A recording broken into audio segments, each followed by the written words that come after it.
Earlier this year, my wife and I decided to fulfill a dream and travel to Australia.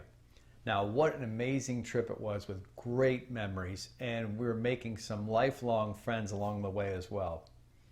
Now, while we're on our journey, I kind of saw a car that caught my eye, and it turns out it was a traveling photographer.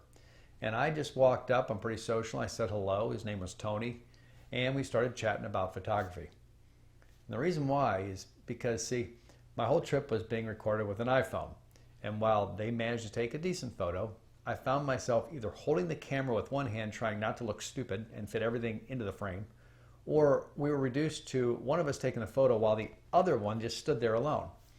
Now, the other option was even more worrying, asking a complete stranger to take a pic and then trust they don't take off of the phone and lose everything.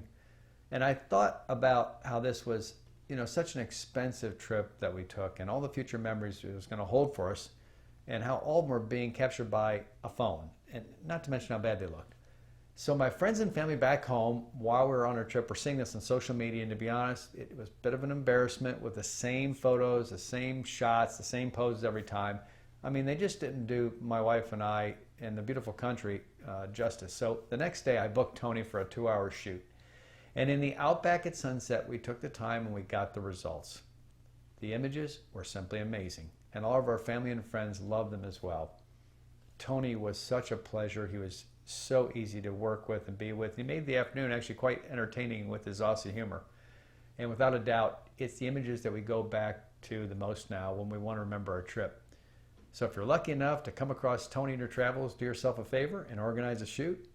I only wish Tony was there the whole time for our whole trip. And by the way, his website, it can't be any easier to remember. It's photography.com.au. Check it out, my fellow Aussie mates, and say good day. Take care.